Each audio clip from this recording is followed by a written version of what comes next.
quickly on the old Googles, and while we do that, welcome back. Good morning, good evening, good afternoon. Because if I say that whenever they listen to it, then it's relevant. Nerd Bible Yeah. Podcast, episode 50. We made it, Connor. This is the one you wanted to get Oh, I to. thought this was just a test. You actually are recording this now. Yeah, we're doing it. Yeah, 50. Woo! Jesus Christ. Woo! This is the one you wanted to get to. Well, yeah, and I'm totally not into the intro, so yeah, sorry guys. Yeah, I thought this was a test because we always do it before we hit the record. Yeah, but we're professionals now, so. Well, yeah, there's no time for tests. There's no time for tests. Oh, well, then I can't see the new trailer. Thanks, George. Thanks, pal. Yeah, because then you react to it. That's the whole thing. Well, I can't play it without a copyrighted sound. It's Nerd Bible Podcast, your favourite waste of time on the internet, and we've been doing this for 50 weeks. Somehow. You've been doing it for about 47. You haven't missed that many. I think I want to see. I think it's 2 or 3. It's still Yeah. one hand. That's what matters. Yeah. It's still one hand. I mean, it's still, less than that. Exactly. But he has got a new job, so hopefully he'll be back ASAP. I said that to him. I was like, maybe you can pull your finger out. But we recorded stuff like last week. Obviously you listened to Tom. He was on here, and we did a video for our thing. We did a video for his thing. His thing. He's many things. Yeah. It seems. And once I get that done, that should be good. Yeah. Build a little repertoire portfolio. Put something on the CV. Yes, we got your basic news, roundup shit, and Stuff. and also a bit of Men in Black because I saw Men in Black International, so we'll go through them. Men in Black. Yeah. No, I don't know. No, have you not watched them yet? No, I've not seen any of them. Again, they're not. Have you finished your Terminator watch? Genesis is the only. I have to buy that one. Mm-hmm. I don't really want to. Don't really want to buy it. Not particularly. No. But then I've got till November, so hopefully by then it should be streamable. I think you just ignore it. Or just ignore it. Or just do that. Yeah.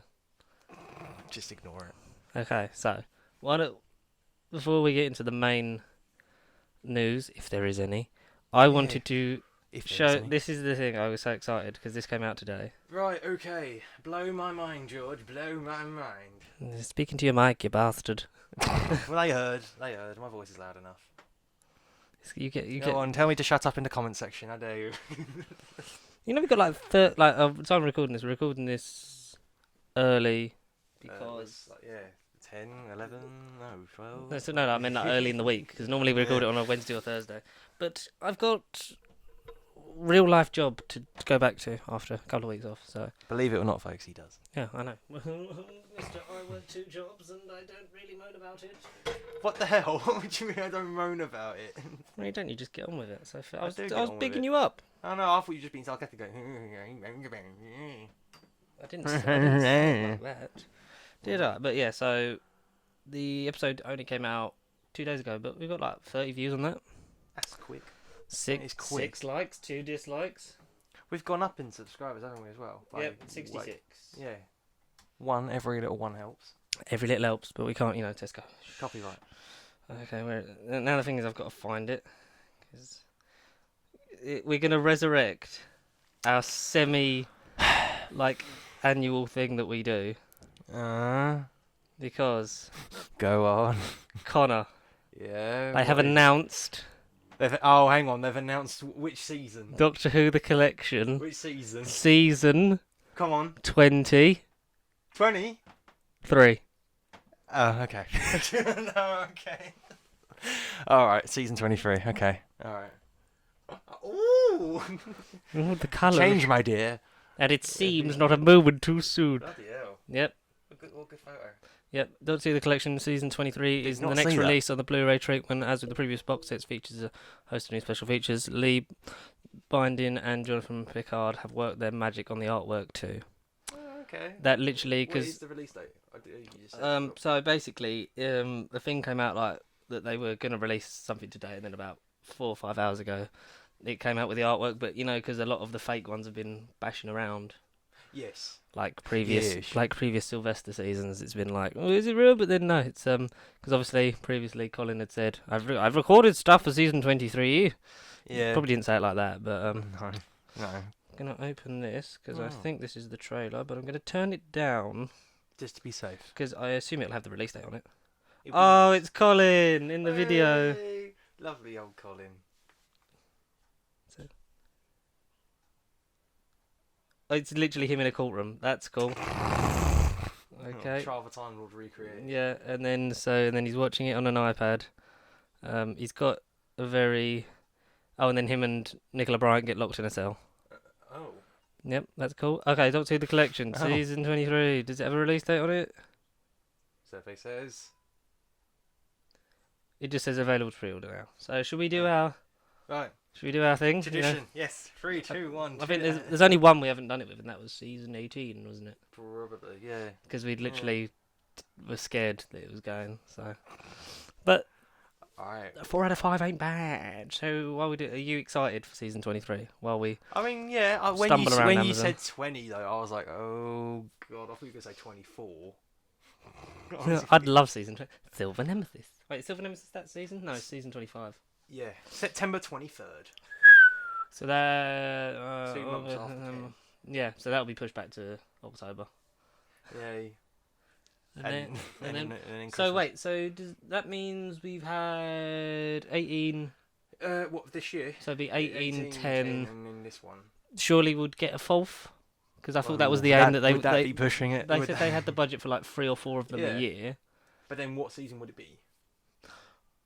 I'd assume 17 or 20? well, because something? 23 wasn't in the original mentioned No, 5, exactly, was it? It weren't. So, It was 17. So out of the it was original five, 26. 17. 17. No. 17 was rumored. 17 was rumored, but 26 was more sort of. It mentioned a lot. Yeah. Yeah. Yes. So I would So say 26. I would say logic would say 26 because then we've got essentially every 8 Doctor in yeah. HD. Well, no, apart from the Yeah. first 2, you've got all the Well, then you'd have every all the living complete Doctor, all the yeah. living. No, not all the living Well, because John Pertwee. Sorry. Really bad at analogies. I think- Let's say all the complete runs Yeah. of Doctors you'd have at least a season of, exactly. That's which English, isn't bad for. That's kind of what I said all along. They were going to do a season of each Doctor. Mm. Except Tom's had a couple. But Tom, you do have to get him out of the way because he's old and he needs to record the special features. Yes. What is my Amazon password? Nearly said it out loud. But they don't know my email, so What it's is fine. my Amazon password at .com at .uk. standard delivery? Amazon Prime all the way. It's also cheaper by £1. It is. Can we appreciate that? Do you know what, when I pre-ordered because now we're gonna have a bit of an Amazon rant about Doctor Who because we haven't actually had one in a while, and it's our No. 50th. It's our 50th anniversary. It's our 50th episode. So screw you.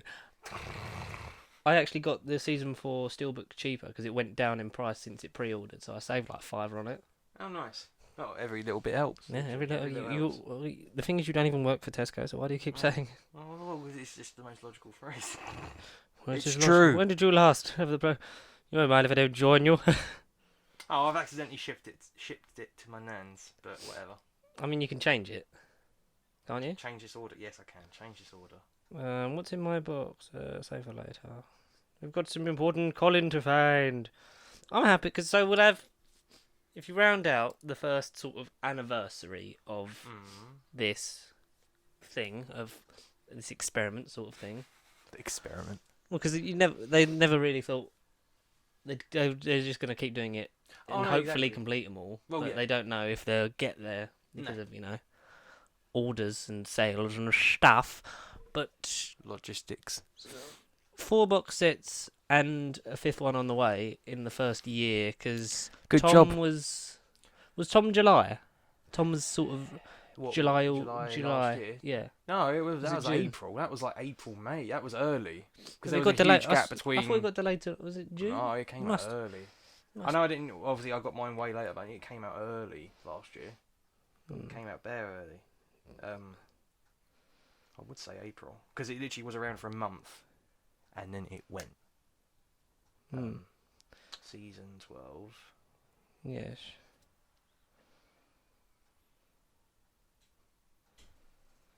I swear it was early. I only want to be on your Blu-ray collection. Whoa. There's been reviews the 7th of July. I've been reviewed, have I? It's the 7th of July, but I'm sure it was earlier. I like this. You got sort of that. You Aw, got all of them, that's adorable. except for season 12. Except for Sylvester. He's the only Doctor we haven't had now. Yeah, $23.99 for the Series 4 Steelbook. Mm. Still really ruddy good. Ruddy good. And it's nice for me because this was, like I've previously mentioned, probably, I don't know if anyone listens to what You I probably say have. anymore, You believe me, you probably have. that season 23 was the first complete season of Classic Who that I bought. Yes. So it Yes. Colin resonates a little in my soul and my heart. Because he is an underappreciated Doctor and was by miles. extremely By shafted miles. by the BBC. Oh, no, his TV run is abysmal. You just listen to his Big Finish. Even the first Big Finish audio he did, and you're just like, whoa. You are just cosmic mind blown. When you pre-order, it doesn't charge you until it comes, does it? Shouldn't. It's not yet dispatched. They charge you when it When it dispatches you, yeah. Oh, well, I can't change the delivery address, but sod it, I'll just... 23rd of September, the date is released. Monday. The date is released. Be nice if we got a Sylvester like at Christmas. Like if they come out and said, "Oh, by the way, season 26 is coming out in December." As a lovely little present for all you. A lovely little way to round off the year. Nice little fours. I'm forgetting. Did I order faceless ones? No. No, when does that come out? March. 2020. Yeah. Or is it just a we'll vague say- 2020 of like it will come out when it's coming out when it's coming out? Free Prime He delivery, just says obviously. it's not been released, but 18.99. Well, then I want the steelbook though. 18.99. What a year that was. What a year that was. I want the steelbook. I don't want to pre-order standard Blu-ray. Give me steelbook. gimme. Yeah. I'm not, like I said before, like the thingy ones. I'm not gonna get. Like I'm not gonna get the steelbooks of like Macroterra, faceless ones, all that stuff because. No. Well, because eventually They're going to be in the season. they're going to be in the season set, so why would I pay extra for a Blu-ray steelbook and then have them all in a season? in the box. Because then I wouldn't appreciate it anyway, because it'd be on the shelf for like probably years, because it won't come out. But then it'd be like, oh, then you got to get rid of it because, symmetry. Symmetry. Also, it means it will save a space down there, season 23, which means I'm slowly You're slowly condensing New Who back down You are. because the size of series 1 to 4 now. You're going to say that bit. Oh yeah, it'll save you at least one DVD space, if not two. I wouldn't be surprised if it was two, because it's only four now. Yeah, 4 cases. it's 4 cases, so maybe save you one. I'm guessing it'll be 3 width like this, because season 12 is 3 width. Yeah, then- because it's 4 story. Hang on, so That's 5 5. stories, and all the rest have been 6, and then this is 4. So this will be This'll- slightly smaller than that. This will be the same size as season 10. So I assume season 10. No, season 10's got 5 in them. I meant season 7. I was like, it's because No, it's okay. it's because Pertwee's on the brain. And it was like season 10. Pertwee's on the brain. No, because season 7 is 4, isn't it? Yeah, it's 4. So yeah. I assume it will be about the same size. Oh, so yeah, probably they will be the same. as the 5. It's just at the moment, out of what we got released, it'll be slightly, if not by much, like. Oh, yeah, not by millimetre, much. It's smaller than. Yeah, 12. probably a millimetre here or there, but Like like 12. I assume it will be that sort of size. Whereas 19 and 18 are Oh, 5 wide. Like a book. Yeah. 5 wide because they're both 7. Yeah, they're both 7. Because Tom has that thing of 5. Every season is 6 Yeah. until the last one, which is 7. Okay, that's a good way to remember it. It's literally it's like 5, 6, 6, 6, 6, 6, 6, 6, 7. Oh, okay. Because he has loads, doesn't he? He has like Leisure Hive, Megapolis, the E-Space trilogy, which is 5, and Leisure Keeper, Hive, Track, and Meglos, Legopolis. Full Circle, State of Decay, Warriors, Gatekeeper, So Track, 7, and Legopolis. Yeah. 7. Yes. Nerdy news brought to you by Tom Baker. Hello. Would you like a jelly baby? I'd love a Jelly Baby. I miss jelly babies. I haven't had one in like forever. Do you remember when Peter Capaldi had one in Mummy on the Orient Express? Yeah, Like that cigarette case. That was quite classy and a nice little. that was the only bit of season 9. It was better than when Paul McGann just has a bag of them. Jelly Baby officer. No, didn't have the same effect. No. Sorry, Paul. Love you, Paul, but no. Think alarm clocks. Tissue and sweat. It's just getting so emotional. Tissues. Sponsored to you by clinics. Hay fever has started to grab me round the nostril. Already hay fever? Well, I've had hay fever for ages, and then it goes away, and then it comes back. Oh, okay. But I get it really bad, so I just pump myself full of old not paracetamol, like Piriton and stuff like that. Oh, so that's what the syringes were for. I saw the other week. No, that's heroin. Off the record heroin. No, on the record. All the heroin, all the time. We don't condone it. But Don't I am do really drugs. excited Don't condone it. for heroin. No, season 23. No. Don't do heroin. Who would be? I'm really excited for Trial of a Time Lord. I mean, it hasn't been too long since I last seen it, but I'm glad Oh, it's you been see it. ages since I last watched it. Yeah. Yeah. I've sort of I'm at that point where if I hope I leave watching Things long enough. I leave Doctor Who, watching Doctor Who, especially long enough, because then I still enjoy it. Whereas before, exactly. especially when I was younger, it was if I get a point, let's watch them all. That's why some of the early Tennant stuff is still sort of not as enjoyable for me, because I used to constantly I used to wear out the single volume DVDs on them. Oh, they were. Oh, that brings me back. Yeah, but now so that's why I've sort of left it. Leave it long enough. Give it a slow rewatch from the beginning. I hope to do, and we hope to do with Unsocial Commentary. Which, No, we will do. We'll go on it together. Yeah. I mean, that is the main goal that I want to do, is to start there and end there. All in order. Yeah, and do it once a month. Sure. That's what. And That so will what? take- So so what? 12 stories a year. Exactly. So how many stories? There's fucking loads of Hartnell, isn't There's there? at least 20. And we'll reenact the 20, ones that are 29. missing. That'll be our skits. Yeah. We'll Marco recreate them. Polo. God, Feast of Stephen's going to be horrible. 20. And a very Merry Christmas to all of you too. Jesus Christ. That is why I wish we had that episode, just for that, because that would be the best gif, circling the internet. And a very Merry Christmas to all of you too. But that was never sold on, so that's gone forever. Probably, yeah. Never sold internationally, that episode confirmed. It's a shame. But I like that, I like that I have... I just noticed, have you not changed the covers on your DVDs? I say you haven't. What do you mean, design my own? No, I can't do that. I'm not that sad. But don't you... give me any one of the purple BBCs. I don't know any of them. The newer ones. I can tell what's new and what's not, right? Prepare to blow your minds. I just dropped Matt's memory stick. Oh, no. That's where his soul resides. Corruptedfile.exe.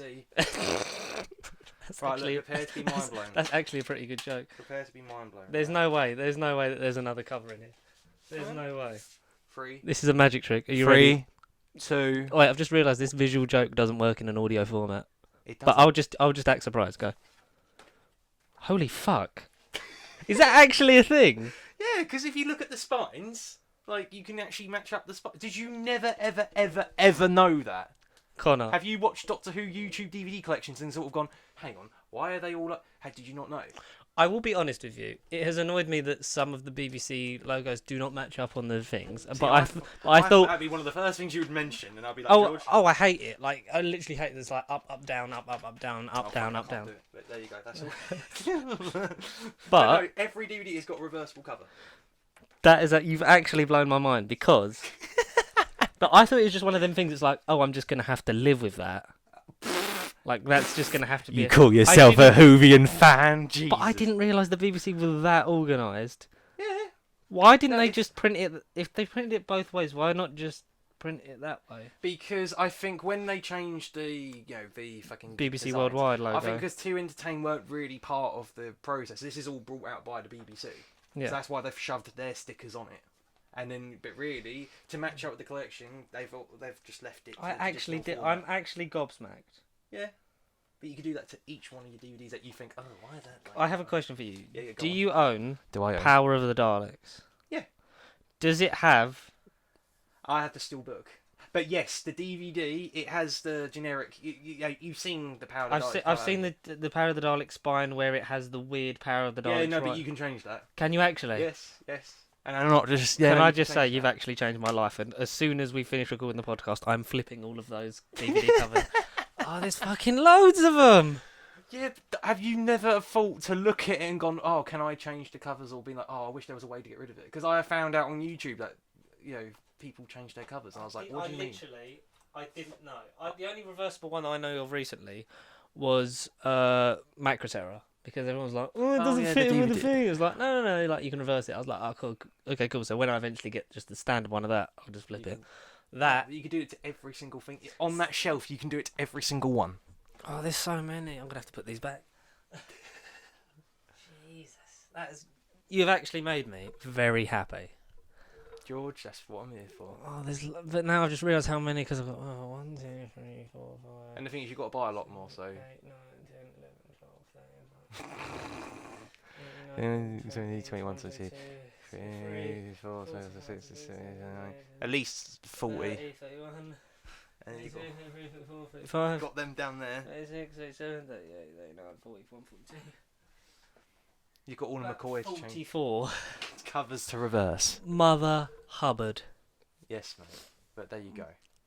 That is actually a revelation. Like, I didn't realise we'd have that sort of bait and switch kind of like, wow. Mind blown moment. Well, then I fixed your TV one time, and then I. Yeah, you made my TV work in 4K like properly. Because it was like sort of half converting it.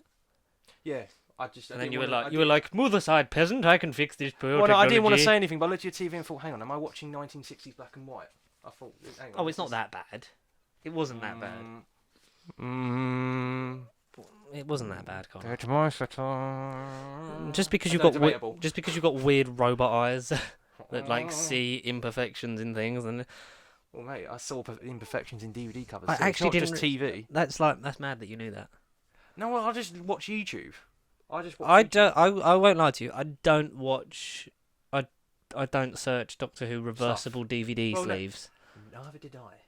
I just watched You like just when I was stumbled on it by accident. What were you looking for? When I was collecting stuff, and rather than you made a list and saved it on your phone, I went like right to the internet. Don't mock my Doctor Who list. I don't have a memory big enough to remember these stories. Mocking, I'm doing far from mocking, but like I just searched and wanted to see myself and be like, right, what do I actually physically have to buy? And then I noticed with the covers, I was like, hang on. Why are some different? Why are some people got the BBC? And then I googled it, and then someone went, "Oh look, because you can actually rip out the cover and go zoop and change it." Have you done that to all of yours? Yeah, every single one. There's not one that's not out of joint. You, my friend, are a revelation to the system. I'm changing the system, mate. I've got a lot to buy, but like it's just Hartnell and Trout. It's just the 60s. It's time for that semi-regular feature where I read out my list. So what I need, I haven't. Marco Polo. No. The only thing that I haven't done is I haven't like marked next to the ones that are missing / not animated yet. Alright, okay. So maybe you can correct them for me. You've got a memory. Yeah. So Marco Polo obviously missing. Yep, sorry. Keys of Marinus does exist. Yeah. Aztecs. Yeah. My favourite Hartnell story. Yeah, I've heard the Romans is similar, and people compare the Romans. I apologise for me blowing my nose, people. It's the hay fever. I enjoy Aztecs, but I thought it was a little bit overrated. I weren't mind blown. You can't change history. Not one line. Believe me, I know. No, I know as well. Hartnell, I know. False goddess. Getaxa. No. Sensorites does exist. They're the relatives of the Ood. Yes. The Sense Sphere, the Ood Sphere. Yeah. Reign of Terror does exist, but the last episode's animated. Yeah, 4 and 5. So that's not bad for season 1. Yeah. Planet of the Giants, that does exist. Yeah. I remember seeing a DVD with. Does it have an ant on it? Something weird, yeah. It's like 1960s Ant-Man prop. Yeah. It's okay. A bit, yeah. I'm vague. I have memories. You do. It's possible. Dalek Invasion of Earth exists. Susan leaves in that one. Yes, exactly. The Rescue in the Romans is a box set, right? Yeah, So both of those exist. Yeah. The Web Planet. Yes, the most controversial story from what I've heard of in the 60s. Does it actually exist? Yeah, no, all of it. Yeah. Okay, cool. The Crusade doesn't. No. No. That could have been an easy release, but don't know why they haven't done it. Why don't you work at BBC Worldwide and to entertain? Oh, guys, hire me.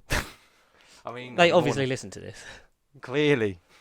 Well, they do because like half of the stuff we says comes true. So one person at a time. No, like Connor's going to win the lottery. He's not.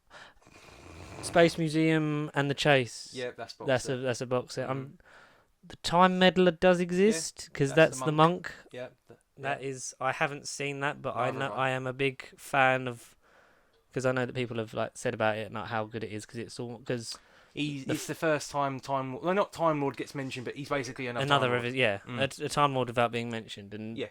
a lot of people said that Rosa was a bit like a modern day version of the Time Meddler, because he was like traveling in time, sort of like trying to just change history for his meddle. Because doesn't he he's change? meddling monk, so he meddles. Doesn't meddling monk want to change who the king was because he thought someone else would have been a better king? Something like that, yeah.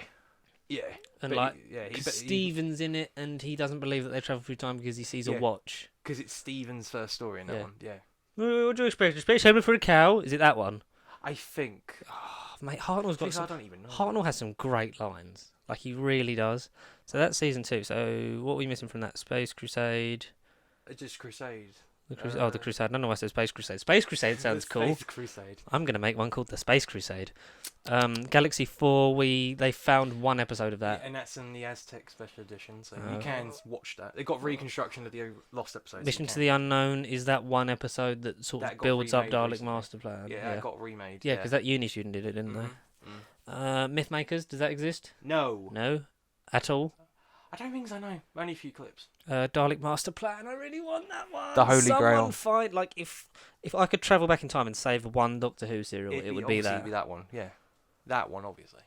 Very Merry Christmas to all of you at home. My God.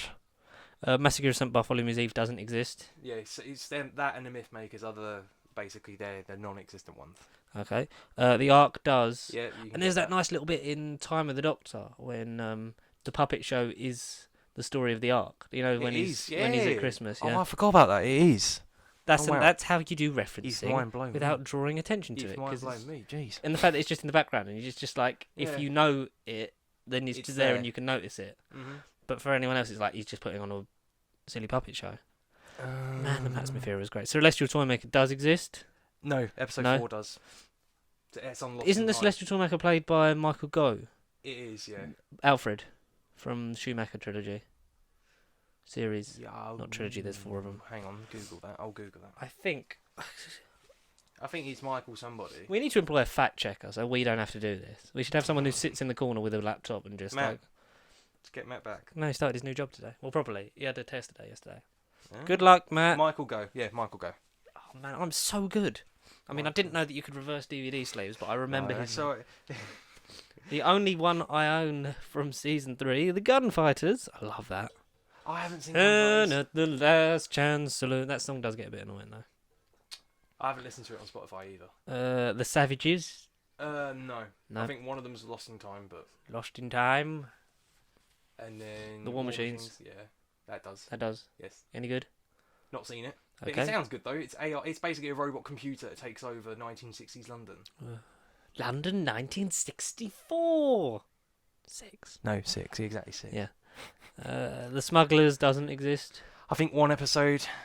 Lost in Time. It'd be nice to get them last few and just round out Hartnell. And then the 10th finale, Planet, which only has episode 4 animated, doesn't it?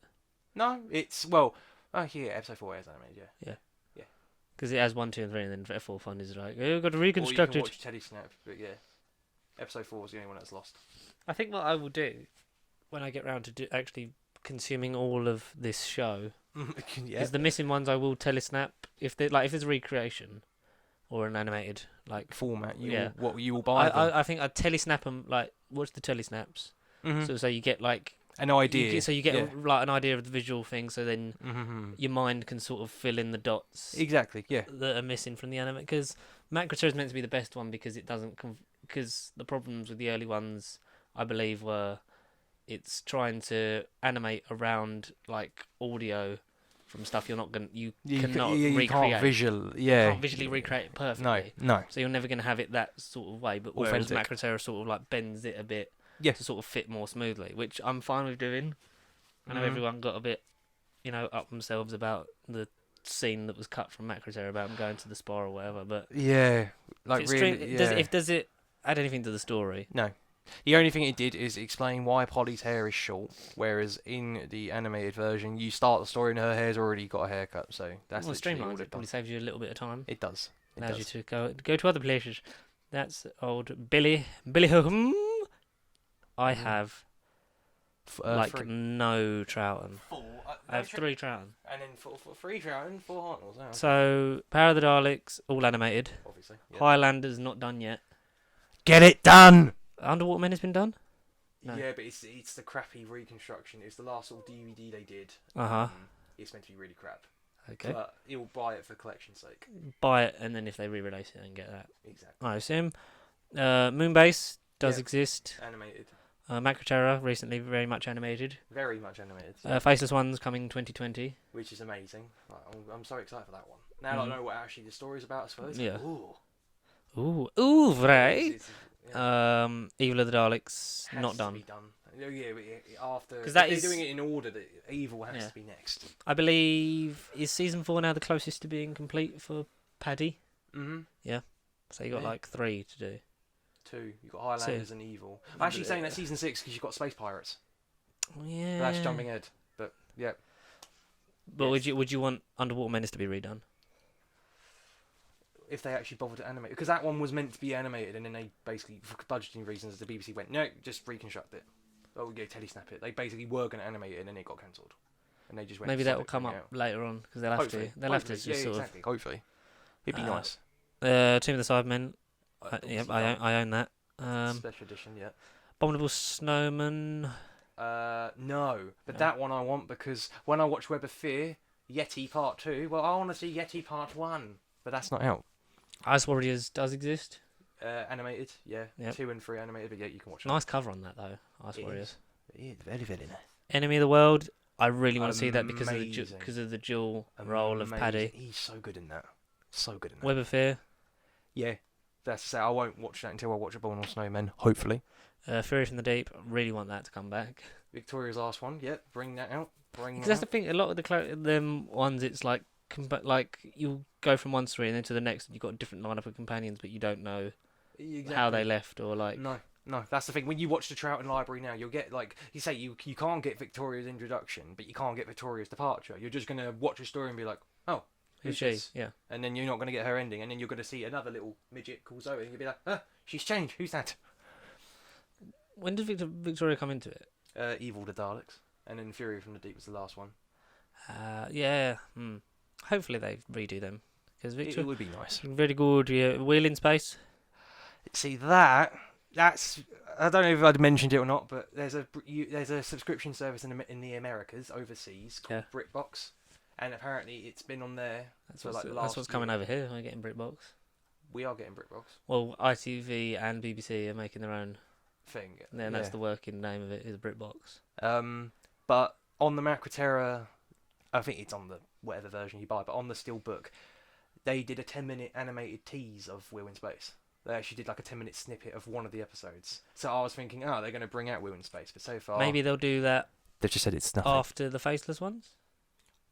Well, because why would you bother recreating a 10-minute bit and then because they basically said that was the test footage, and they basically say it's like... Was it all animated, that bit?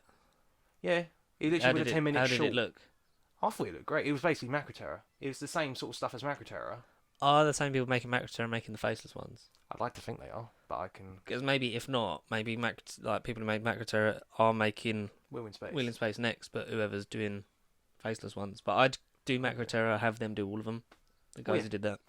I know, but Wheel in Space, as I say, out of all of the ones that we mentioned, that one's been shown. That one, they've bothered to recreate a snippet of it.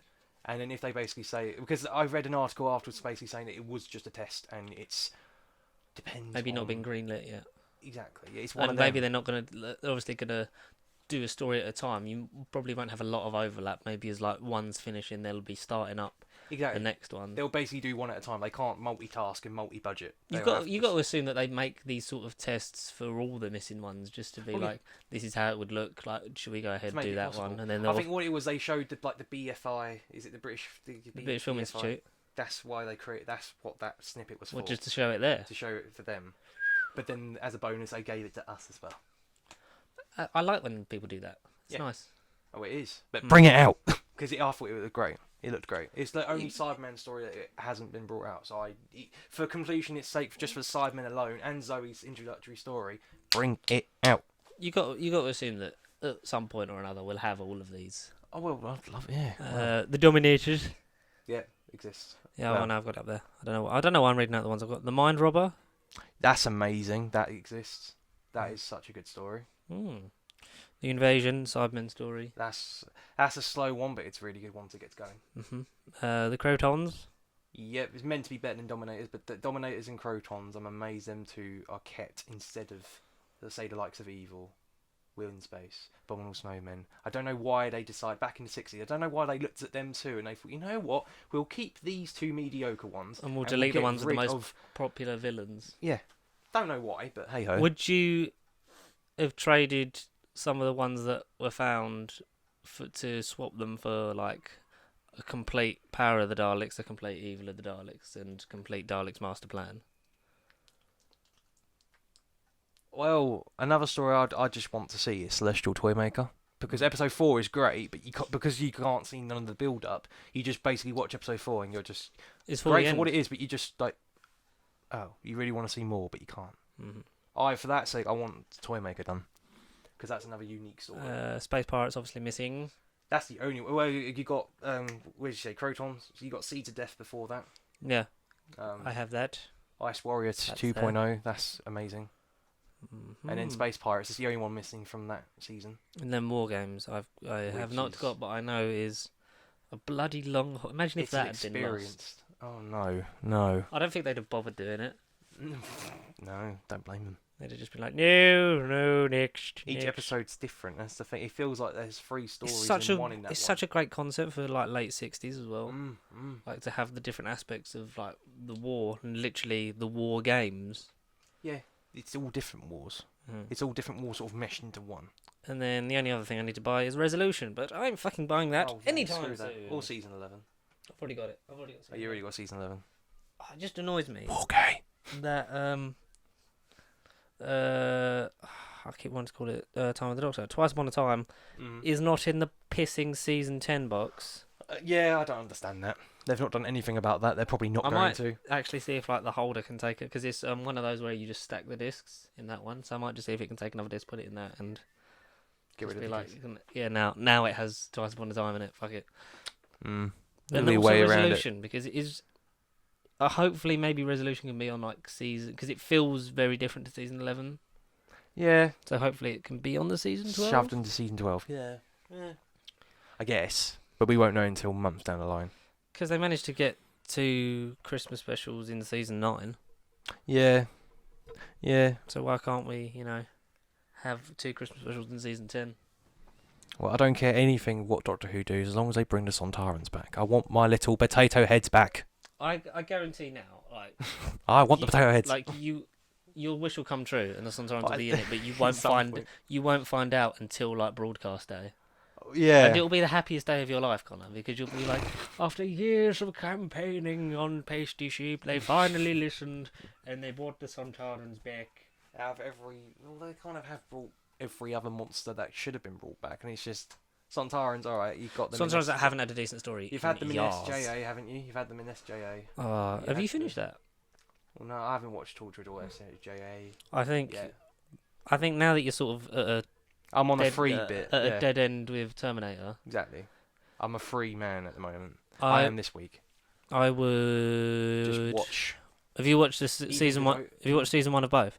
Oh my god, Good Omens is exactly. so That's good. another thing I know. 6 episodes. I know. Years and years as well, because that ends Tonight. Yeah. That is some good stuff. And the new series of Black Mirror, just for the fact that it's the new series of Black Mirror, it's good. It's not great. I need to give Black Mirror another proper go. The thing is about Black Mirror, like there is some great stories in there. Like there's the concept of it's because it takes inspiration from like Twilight Zone, another like anthology series, and like there's some gems in there. Like there's some like one of my favourites is series 2, Be Right Back with Hayley Atwell and Donald Gleason. That's really good. Okay, Be Right Back. Right. And the good thing is you don't have to watch them in any order. I like 40 Million Credits, the one with Daniel Kaluuya, because that's very sort of like apt for what it was predicting then. The first ever one, the national anthem, that's the president. where Rory Kinnear, the Prime Minister, has to have sex with a pig to free the princess or something. That one I have seen. That's good. I'm trying to think of them without like. going into them. Yeah. What was series? Series 3 was Nosedive. That was very sort of like, oh, this could happen in culture when it's the ratings of people. Oh, okay. USS Callister's great.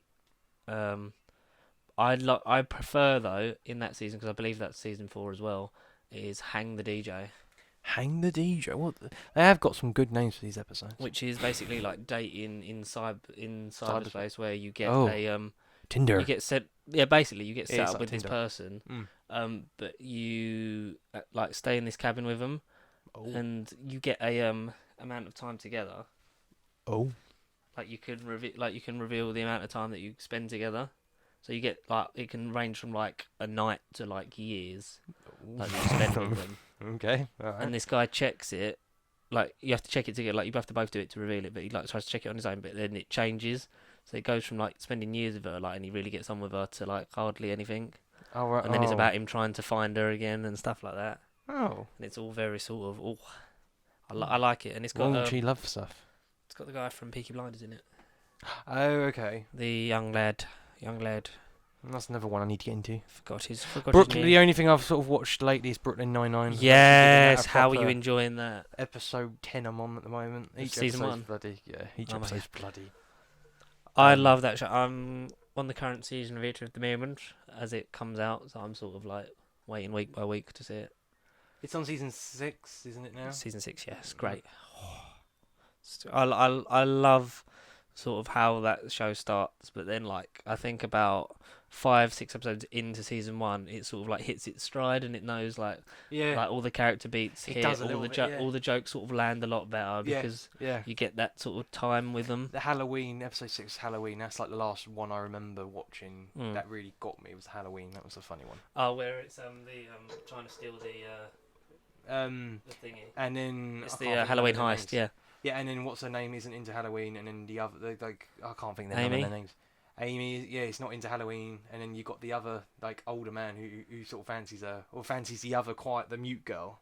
Oh, it's really Yeah. annoying. So Charles Boyle, I can't remember none of their names. Amy Santiago. That's it, Santiago and who's Santiago. that's Peralta. He's what's Jake his name? Peralta, Jake Andy Peralta. Samberg. You got bloody Um, Captain Raymond Holt, who's Yeah. amazing. Terry Crews is funny as well. Terry Crews is Sergeant Terry Jeffords. Yeah, that's it. But then who's Gina the other- Linetti, and then you've got Gina. Oh, Gina. That's it, Gina. And then who's the man? That is the Who's the man? I What can't think is of his her- name. What is her name? That's Brooke- really gonna annoy me. What her name is? Brooklyn 99. 99. 999. Rosa. Rosa, of course. Rosa. Fucking- Gina. How did we Oh, forget? Gina. Gina Linetti's great. Yeah, she's not in every episode, but yeah, she's funny at the moment. Gina, that's it. You know, Gina Linetti, I believe in real life, is married to Jordan Peele Oh, of is she? Key and Peele fame and Us and Get Out. yeah, That's another thing I watched the other week was Get Out. I finished that. yeah. Enjoy it. My God! Jesus What a Christ. sick film. Oh, Jordan Peele is great. I really want to see his because they've redone Twilight Zone with him. Have they? Yeah, in America, and I really want to get hold of that and watch that. I don't know what streaming service it is on, but I want to see The Twilight Zone. Oh, look at that. It came out on April 1st, the first one, I believe. It's meant to be. It's the year of the Peel, because he's in Toy Story 4. A year of Keanu Reeves as well, because he's in Toy Story 4. Yeah. Unbelievable. Duke kaboom. Huh. Oh yeah. Huh. Oh yeah. I need to watch. He's the rest. posing. I want to watch Toy Story again. I want to buy the 4Ks from America, but I think by the time they come here now, it'll be August, late. you get the 4Ks of Iron Man. Yeah, but that's nothing to do with Toy Story. Disney, they're a big conglomerate. They own both. But they own everything. 60% of the market. We keep saying week after week. That is insane. I feel so sorry for the people that have lost their jobs. I do want to watch But- Toy Story though.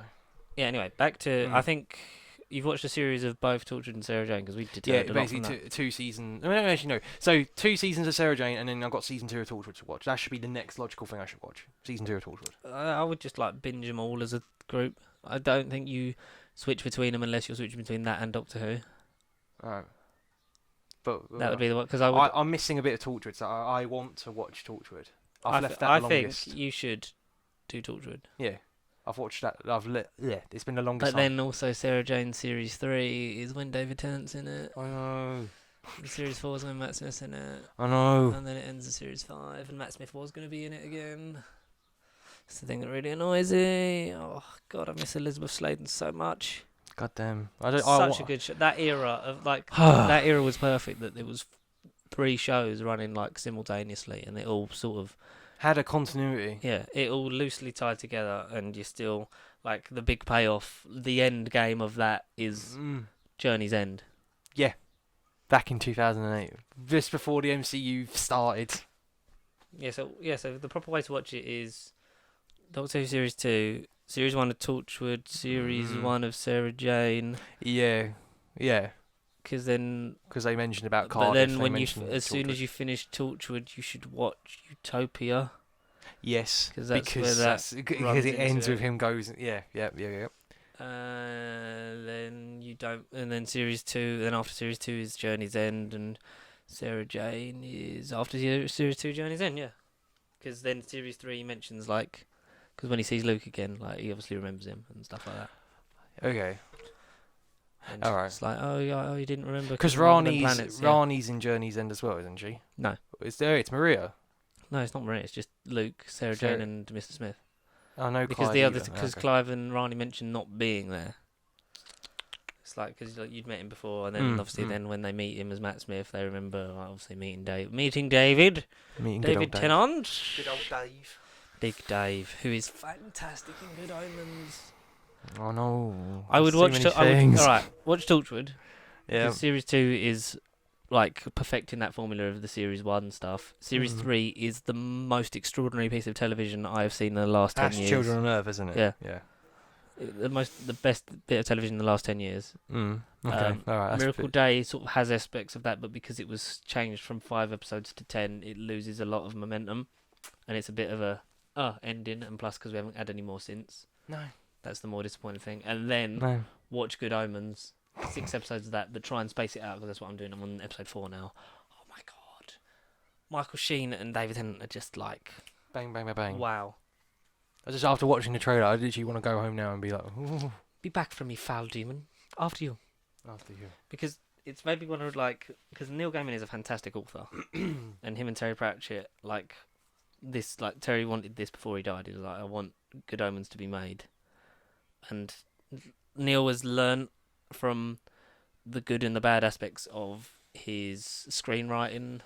I struggle to think of anything he's done other than The Doctor's Wife and Nightmare in Silver, because Nightmare in Silver was appalling, but I don't know if that was more down to the edit. Yeah, that episode is a bit weird. It is a weird episode. Cut out, like when he gives her a new phone, and even Neil Gaiman was like, "Yeah, I don't remember why that was that's in there when that's not really sort of mentioned past the beginning." No. But then he was also helped a lot, sort of Stephen sort of fine-tuned his script for Doctor's Wife, so it's... But my God, it's so much fun. It's just like a big sort of bombastic TV show, like Good Omens, and it's fantastic miniseries. It really sounds like Supernatural. It's about angels and demons. Basically they misplaced the Antichrist and they want to work together. They want to work together because when the Antichrist... his purpose is to bring about the end of days. Right, and they're enjoying, because they've been living on Earth since the beginning of time, they're enjoying sort of this, and they decide, because they basically work for different factions. Yeah, really. One's an angel, one's a demon. They decide, maybe if we work together, life doesn't have to end. They're saying sod it, and they basically go and do their own thing and save the world. Yeah, because if the Antichrist gets delivered, then it's, as John Hamm says, the world's not just going to end itself. John Hamm is great. Oh my god. Yeah, bloody John Hamm, who I don't know. Under pressure. Dun, dun, dun, dun, dun. John Hamm is really underappreciated. One thing I would say also, listen to, if you haven't, David Tennant does a podcast with.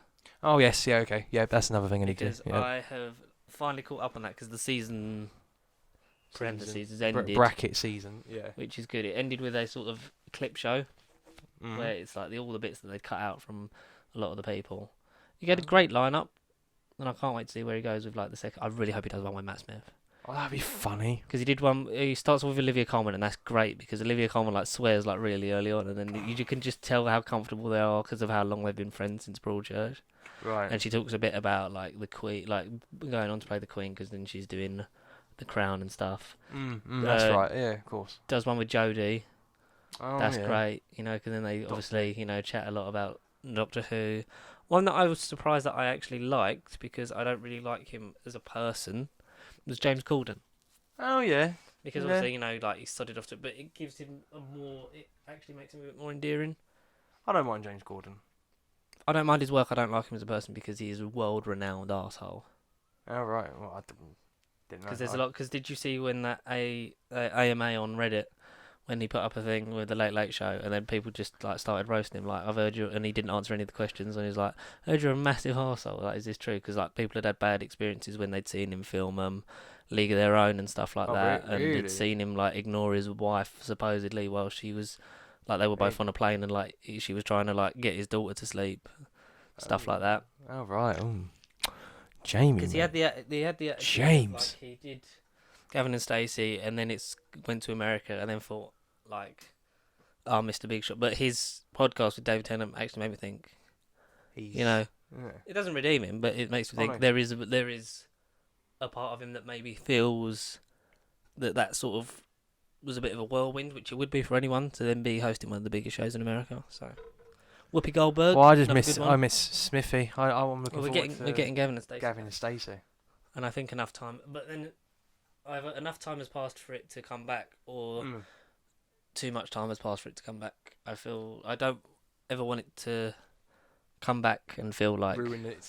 Which is, to be fair to him and Ruth, they've both said we would never bring it back unless we had a reason to, and we had a story we felt was good enough, appropriate. Yeah, because it's never. It's not going to live up to everyone's expectation. Well, no. Because it can't. Because everyone gets this sort of... Haters going to hate. Everyone's going to...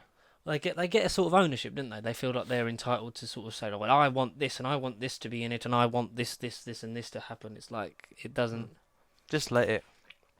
It doesn't just work like that, does it? No. Look what happened with Doctor Who. We wanted many things, and we didn't get F all. We didn't get nothing. A good rebirth of a popular television show. Well, I say popular... Top Gear was back on Sunday. Oh, yeah. Not that I've ever seen Top... I've seen snippets, but I've never, like, flicking through channels. Never really paid attention to it. It's good. It's never going to be what it was with Jeremy, Richard and James. It's the Stig still on it. The Stig's still on it, but... It's a different Stig. You can tell it's a different person. No, it is a different Stig because they've changed it, but I don't remember how many times they've changed it now. But they use the Stig a lot less, which makes me think, why would you still have ownership of this character if you're not going to use it? Like, especially So when they left due to circumstances, then we got the Grand Tour, which more motoring shows. So it was. That's right. It was more like competition. I thought competition good. Maybe like if we got a good series of Top Gear, maybe it would like push the Grand Tour to be better. But the Grand Tour was just amazing, and the first series of Chris Evans with Top Gear was a bit crap. Mainly because they were like, we're gonna change it all. We're not just gonna do it the same. We're gonna prove that we can do it in a different way. Didn't work, which is why they went back to the 3 formula and having Matt LeBlanc, Rory Reid, and Chris Harris for those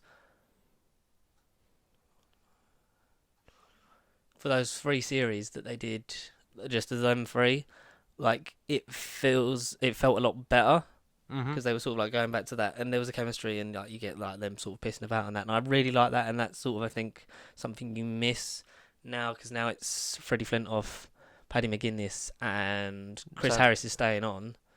So, but I just feel sorry for Rory because Rory was sort of like making a lot of headway because he went from hosting just the side. It was him and Chris were hosting Extra Gear, like which was the little like side show like Doctor Who Confidential-esque. Yeah, bonus. Main Top Gear. Stay watching if you want to watch more, kind of thing. Yeah, and it was good, and like they're good at their job, and obviously like Chris gets pushed more to the front because of his experience as a YouTuber that like does a lot of the racing and like driving and stuff like that. But I think Rory sort of was a bit short-shafted because I understand why Matt left because he didn't want to keep travelling the world and leaving his family for as much as he was having to do for Top Gear. So doing it for like 4 years and leaving was a wise Like, thing that's to a do. fair enough amount of time. Understandable. It's Like, understandable. It's not like he just like done one and. Quit. Mm.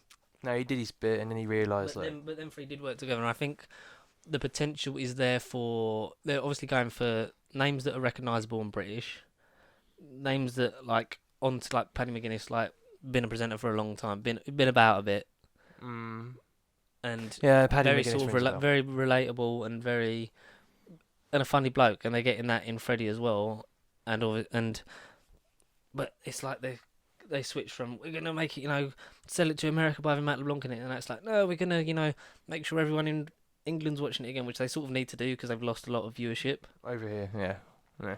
and it does feel a bit more bantery like So the I other three. I forgot Top Gear was even a thing. Because I Mm. always did hear about Top Gear, and then, like you say, it's gone quiet, and I didn't know. There is a lot. There is a lot.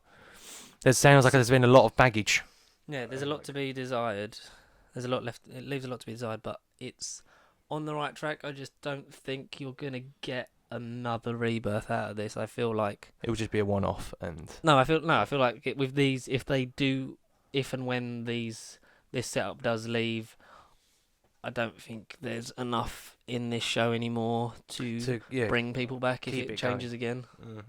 Because people came back for Chris because they were interested. They lost a lot because Chris sort of alienated a lot of the audience, but then by getting rid of him and changing it again, it sort of brought a little bit back, but then was on the slow decline. And then having, bringing Paddy and bringing in Freddie, it's draws you back. And the fact that it's been genuinely positive and it's great that it's sort of heading sort of almost towards a comfortable pace again. I think if you have another drop off of this, I don't think it's going to come back from it. A lot of people have said I was against sort of carrying it on. I think but it is one of the biggest shows the BBC ship worldwide. So, God, be careful. Political. Who knew you'd care so much about cars? Because I certainly it don't. is a genre that appeals to a great rate. Like I'm not saying it don't appeal to people, but for me personally, cars and the middle-aged men and stuff like that, and it appeals to that sort. I'm of in my 20s. I'm not quite middle men, George. I'm not quite. I'm saying like the middle-aged people who have want this kind of information on cars and horsepower and what kind of cars they can buy and stuff like that. What car engine is it? A 1.4, 1.6? And the fact that it's actually sort of factual in the way that it deals with performance and stuff like that. But then before it became more comedy oriented, I would say watch the ones that are on Netflix. He's on Netflix. Top Gear on Netflix. Yeah, not all of them because there's at the moment this is season 27. But they have. Christ, he's outdone Doctor Who. God, yeah, but it only has like 6 episodes of series. Oh. But I would say watch because from Netflix they've got every special. So like when they started like branching out into more of those big sort of challenges, it's got all of them on, which are fantastic, and then it's got like the last, I'd say 5-6 seasons when it's sort of like at its peak / decline. Like just heading towards the end, and then don't watch season 23 with Chris Evans, and then watch it just to see sort of like where the decline happens, because then from 24 onwards, I like it again. It's deeply underappreciated, and good luck to the boys in season 27. I enjoyed it. I laughed. What more can you want from a television show? And also Year of the Rabbit, the new. Year of the Rabbit. The new Matt Berry show that's on every Monday. On where? 10 p.m. on Channel 4. On Channel 4. Where he plays a Victorian police officer called Rabbit with one eyebrow. Oh. I've previously mentioned it. It's all there. I believe they're all on demand because on the Sky Q thing you've got all 6 episodes. I've watched the first 2, but then episode 2 was on telly yesterday anyway. So on Now TV, probably. It's have a watch of that. Oh yeah. Why have you only got one eyebrow? The dog chewed it off last year. She'll kill again. She's got the taste. The taste. Oh God. Yeah, she do. Does he he's actually very still do the very... He's very somber in his voice, but he has them sort of little inflections where he sort of takes it a bit more, like because he talks a bit sort of more like in the formula, like Douglas Renham in IT Crowd, where it's sort of very sort of normal, and then like just for impact, he gets a bit of like that taste thing. I love it. Yeah. Because the first one they catch in this murder, I was like, but she'll kill again. She's got the taste. The taste. God, I love Matthew Berry. He is an amazing actor. Get him in the MCU. Get him to be Wolverine. I really like because he said that Toast of London was coming back in some form. I really like if we A get comic book. if we got a Christmas special or like a new series in 2020, I would be so happy. Netflix sport it. A Netflix series of it. Oh, I'm surprised they wouldn't pick up something like that because it's like a bit of a cult thing, like Toast of London. Like no one ever really heard of it. Like it was on TV, Well, I it certainly did bloody well, didn't. but then it's like it is I so certainly bloody didn't. it is like so well done and it's so simple. Unique. It's unique. I've never seen anything like it. Yes, I can hear your Clem Fandango. He'd make a great Who villain. Oh, you'd be interested. Imagine if he was like a The Slovene or Master. something. Oh no! Like, The but Master. what version of the Master would you have? Would you have a Matt Berry Master or a Stephen Toast Master? Oh no. We made it last, Doctor. I'd said to when I wrote into Big Damn Cast plug ages ago about because obviously you ask him many questions. So one of my questions was if you could cast Matt Berry in any film or TV show, what would it be and why? And Well, I did they said, and actually I answer it? yeah, they don't, yeah, well, they answer all this stuff. They're great with that kind of thing. I want more emails because I'd like to have that kind of interaction that they do because they get loads. And one of at the end of it, I was like, Matt Berry and Ray Purchase as the Doctor and Master, please. And then it's just then they sort of riff on it a bit, and it's great. Where it's like, da da da, Master, meet again, Doctor, the bloody Master. Wait, is Matt the Doctor? Is Matt the Master? I'd love Matt Berry as the Doctor. Can you imagine him after Jodie? Like the juxtaposition on that. That's just sort of like, God. can you imagine? Yeah, It's man. just like, wait, what? It was a woman, and now it's Matt Berry. Oh, hello. I used to be a woman. And now. I love more. I love more when he does like the simple stuff with his voice, and it's just like him just acting. I'd love to see him in more sort of like high stakes, like big end like dramas. MCU. Get him in the MCU. Get him as like Kang the Conqueror or MODOK. Oh, yeah, I don't know if you read about the Captain Marvel 2 stuff, but the other, like the main villain is it Korvac? It's Korvac Saga? Is another sort Really? of time travel spacey thing. Korvac for Captain Marvel 2. I think they run the danger of doing too much time travel though. So maybe not do Kang. Maybe if you're doing Korak, maybe save Kang for like phase 6. 7 or 8 and 9. Yeah, no, yeah. But Korvac Have is another 10 years time to travel build, thing. yeah.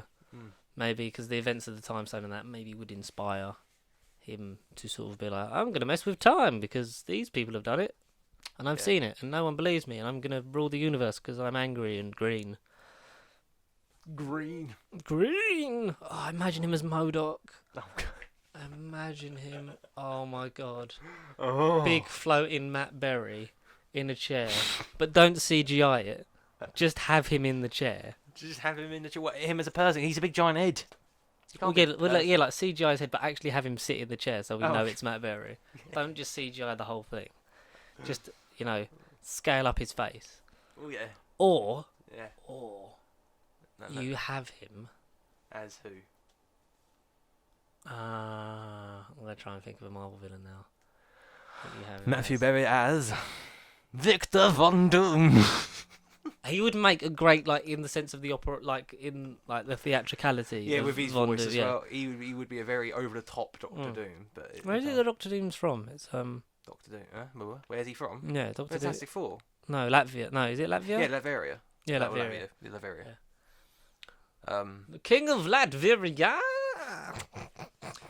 Reed Richards, you bastard! But then if it was John Krasinski, they wouldn't match up age-wise. No. He would have been, like, a really funny Uncle Ben. With great power comes great responsibility. Young Parker. Peter Parker. Spider-Man. He would make a great sort of comedic thing as well, like a person in the mould of like a Happy Hogan. He would make that that good kind of like comedic sidekick with like an emotional bent on him.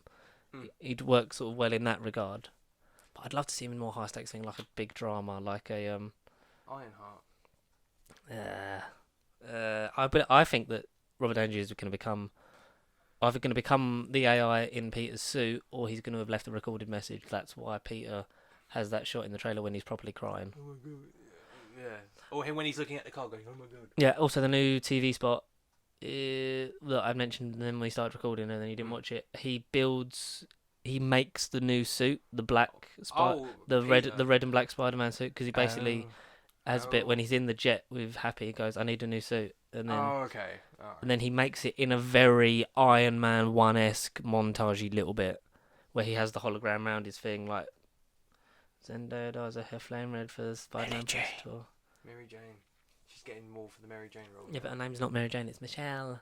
It's more of a love letter to that character, Kevin Feige said, than straight up. But I believe they've got to do a proper Mary Jane Watson.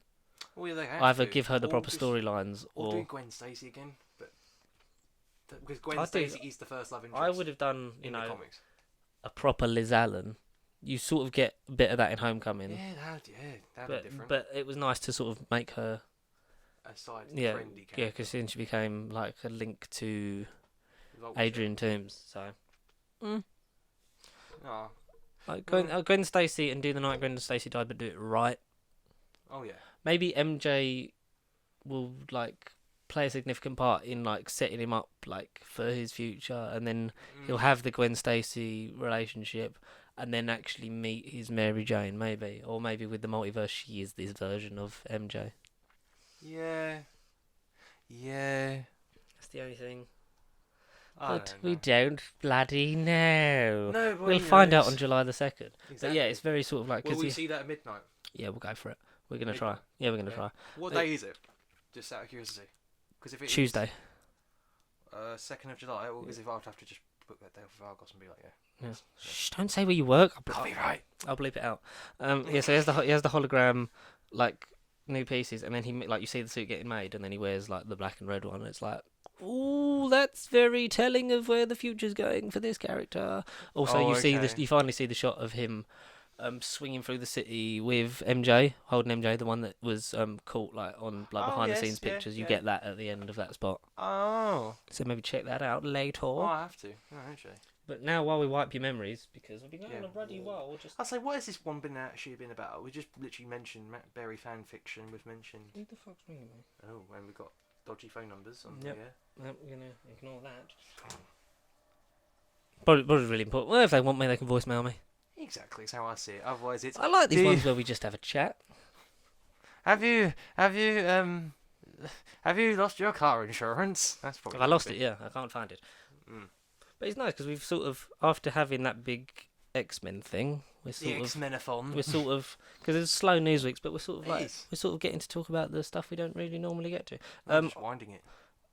Did we talk about Yeah, what is it? Godzilla? Have I said about Godzilla. Godzilla, King of No. the Monsters? I think I mentioned last week that I'd seen it Yeah, you didn't really go into it. because we were busy because we had a lot of X-Men to talk about.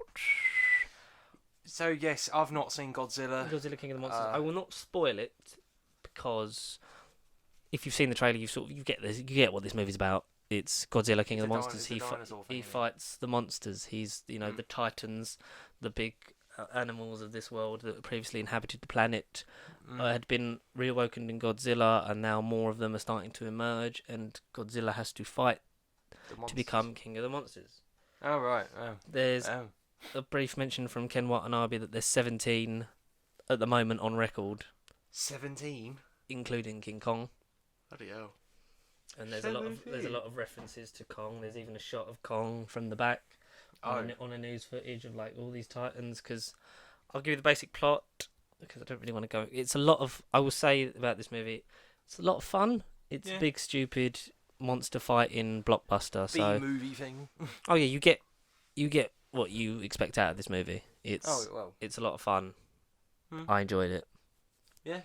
It's great, especially when you've got like 8 minutes of Godzilla in the first one. In this, it's just all monsters. You get Mothra straight away being born. She comes out of her egg and is born as like a caterpillar, and then goes cocoons herself, and later emerges full Mothra later on. It's gorgeous when like your glowing wings, and she flies in to save Godzilla. King Ghidorah is well done. All the heads are sort of done differently because they're played by 3 different people in the CGI process. Oh. King Ghidorah is awoken by eco-terrorists, because they believe that the Titans are the key to resuming natural order, and they bring back like more natural ecosystems for the planet when they emerge. Because Right. the stuff that happened in Godzilla, that place is now all Which Godzilla? Because there's about three. 24 the 2014 one. Oh, I forgot about that one. I just thought they did Kong Skull Island, and then you got this Godzilla, which is meant to introduce Godzilla. But the way you're going about it is like, look, there's about 20 million films at once. Of backstory. Godzilla 2014. It's a I it's a forgot about sequel that to one. that. I forgot about that The one. kid that was aged up is now Millie Bobby Brown. Her parents are like divorced. She's living in China. That's where they're, because the Titans are held at different places around the world by is it Monarch? I just thought Godzilla was a big dinosaur that wanted to kill people. He's an ancient being that used to inhabit the earth, and there are past versions of them because they're depicted in cave drawings. So it's like it's fair to assume that there has been others, and as it's gone on, they've gone to grow bigger and bigger and bigger. Godzilla, he emerges because of I believe a nuclear test in the 2014 version, and that's like why he sort of surfaces. And the battle that had happened there, that's now all like forest land, so that's why the eco-terrorists believe that you bring them back, they'll restore natural order, blah blah blah. Because obviously it's very much a global warming like movie, like saying like if we do this, we don't protect the earth. Like what we're doing, we are the problem, we are the disease. It's like, but I don't hate that aspect of it because it's fucking hilarious. This movie. Like, King Ghidorah gets awoken because he's flat out an alien. He's flat out confirmed to be an alien. It's like, do you mean not of this world? It's like, yeah. Yeah. What do you mean, like, an alien? Like, so he'd come down because the monsters have an alpha that they sort of, like a king or queen that they are not controlled by, but, like, answer to, like, in terms of the food chain. And King Ghidorah is an alpha that obviously came from somewhere else and challenged Godzilla for it. Years ago, he's found in the ice, but then he's released by these eco-terrorists. And then they have a bit of a fight. Godzilla nearly dies because they send a oxygen weapon that sort of like, because he runs like he. Oh no! What the H2O? He draws like nuclear energy. That's what makes him stronger. And then it's sort of like, so he goes and heals himself. He lives in Atlantis.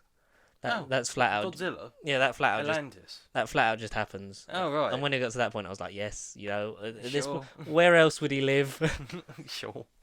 Like this underwater civilization, because there's a lot he draws, because it's the hollow earth theory that there's you can basically go through like one hole into the core and then come out like the other side. That's how he like goes around the world without you sort of being able to track him, and how the others sort of do as well. So what? It's like, I'm proper mind blown. Like I just said, I thought he was a dinosaur that stomps and kills people. no, he why lives is there underwater. 20 million other He has the monsters? plasma blast. What? Because he blasts plasma. That's been a thing for What, from- Godzilla for years. No, from his mouth. So like the nuclear energy that he has, he expels in like a plasma breath. What? That's literally. What is this rubbish? That's been a Godzilla thing for like No, but I've never hundreds of years. You've never seen 100. Oh, I know Godzilla is freaking ancient, but like, I know this. Yeah, he has What? he has plasma It breath. sounds like a game of Pokemon. There's like. It is. It's like growing up Pokemon, but it's great. And he sort of has to recharge his batteries. There's a bit where because obviously he was injured because of them fighting Ghidorah, they let off a nuke near him so that he can draw more energy, and then he gets like supercharged, and then he like He's charging his laser. yeah, and then he like goes like full on fire nuclear Godzilla mode, and like he expels all this nuclear energy, and obviously he's king of the monsters. Oh right. Oh. But it's great CGI stomping battle. Is there going to be a sequel? Is there going to be a Godzilla 3 or? Well, there's Godzilla vs Kong is next year. Oh, I forgot about that. Yeah. Which I look forward to because there's The only King Kong thing has been Skull Island. Yeah, in this version of the universe, yes. Okay. And it said he's in his adolescence and he's growing bigger because he's not quite the matching up size-wise with Godzilla yet. So I assume with that and the accelerated growth, maybe of all the Titans taking over the planet, that he obviously grows bigger. It's depicted in cave drawings that, if not these two, but a version of Godzilla and Kong have had a fight before. Right. Because that's in cave drawings and ancient like scripts. Hieroglyphics and shit. Yeah. Right. And it ends with like a lot of it ends with like news clippings and footage of like Titans move towards Skull Island, like they'll go in there. That obviously Kong will fight Godzilla and then become like. How does this? It's implied that he's the next Yeah. stage of because obviously he's very prehistoric Godzilla. It's suggested that Kong is the next stage of evolution of the Titans because especially in Kong Skull Island, he thinks he's able to use things to best his enemies, not just like full on fight. How does Godzilla end? Is there like post-credit tease of him versus? What, this one? Godzilla? Yeah, how does this one end? There is a post-credit scene, but I didn't see it. We didn't stay for it because it was quite late. But it's Charles Dance is like the lead eco-terrorist who's great. That he's just playing proper like Boo, his pantomime villain. But then he's not really a villain because he wants what's best for the Earth. So it's that grey area. Yeah. Because King Ghidorah's head gets ripped off and he buys it, essentially setting up a possibility of Mecha Ghidorah.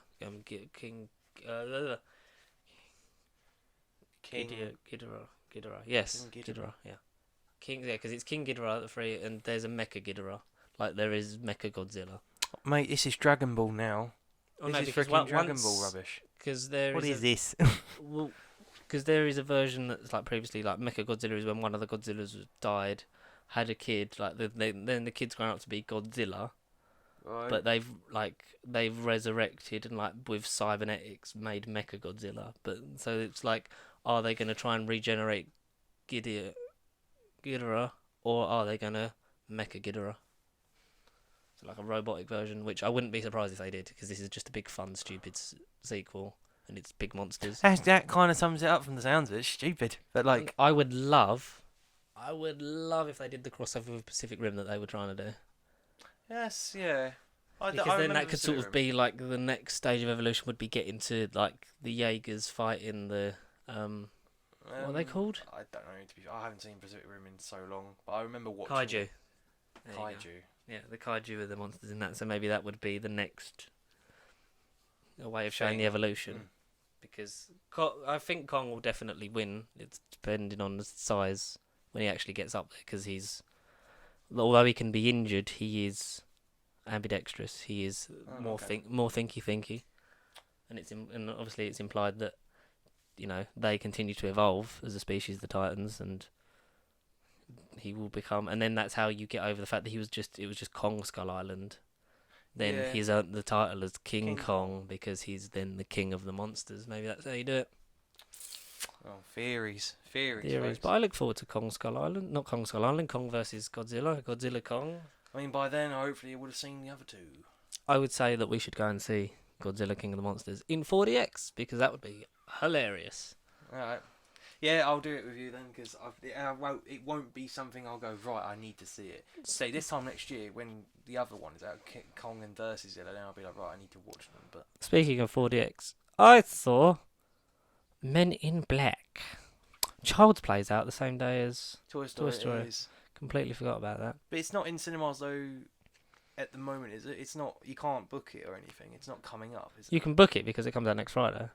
I thought we weren't on the app, because my other friend was saying, oh, look, I want to see thingy. No, the poster's up. Is it? Yeah. Well, you reckon you can find it? Literally just popped up for me. But Godzilla, King of the Monsters. Really want to see it in. I don't think it's in 4DX anymore. That's really annoying.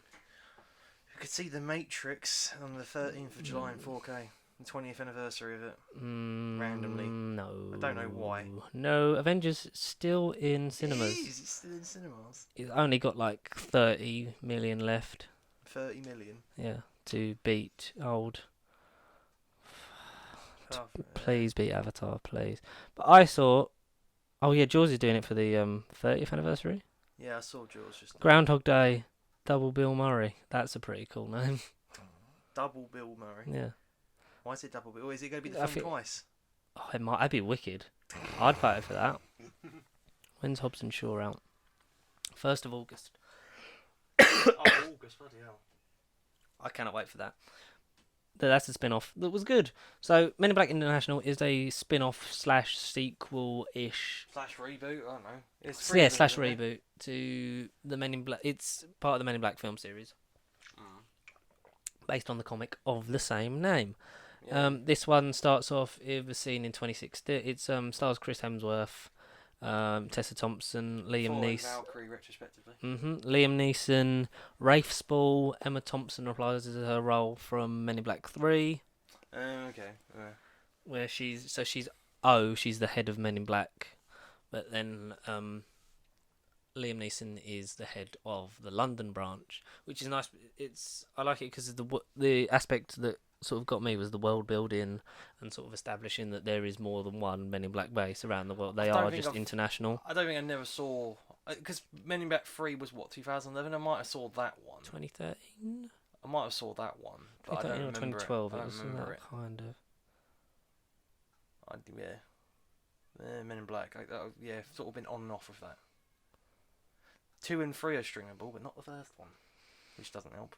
Okay, so Men in Black. Obviously the trilogy starred Will Smith and Tommy Lee Jones as Agent J and Agent K. So basically, when you become part of the Men in Black, you don't know the Men in Black story, do you?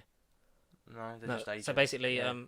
they're like intergalactic, sort of like secret service. Yeah, they're basically James Bonds. They're agents. They're James Bond, but for space. But there's loads of them. And Space. yeah, because they I deal. thought they were just Earthbounds. I didn't know. Well, they're Earthbound, but they deal with all the intergalactic threats that come in and out and pass through. Because there's a lot of, as is revealed in this one, there's a lot of traffic and like people come in. I don't remember that bit of Men in Black. Come in and go out. Well, you haven't bloody seen it. That's why. And when you take it on, you assume a new identity. Like you only keep the letter of your first name, as not to attract suspicion, because they are you.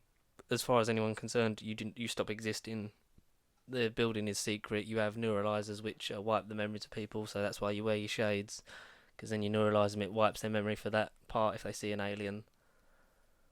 Okay. So it's that little sort of like light thing that you flash. Yeah. That you get them.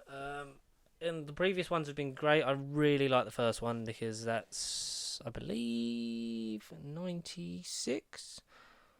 Men in Black. But don't quote me. Here we go. Men in Black film theories. 97. Second one in 2002. Third one in 2012. And Men in Black International 2019. Nielsen Picture. Quite a gap between the films. Yeah, but they Men in Black 2 are also still really enjoyable. They've all got the first three have the same director, so it all sort of feels like the same thing. We got F. Gary Gray directing Men in Black International, the 2019 Nielsen Picture that picks up in the same vein as the others.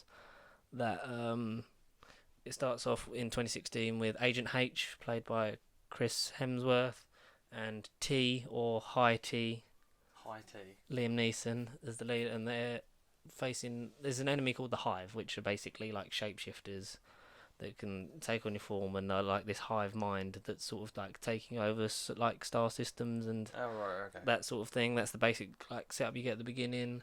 Then there's like a big thing that ensues, and then it cuts to 20 years prior with Tessa Thompson's character, which is Molly. Yeah, Molly.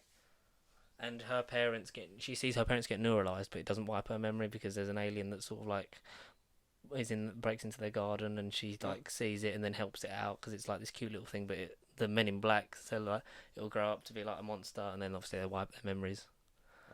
And then she spends the rest of her life trying to find them. Trying to find a little alien. Trying to find the Men in Black. So she gets various processes of applying for the CIA, the FBI, get like passing the tests, but she keeps saying, I'm looking for the like that department that's deals with up there, and like keeps getting like dubbed as senile.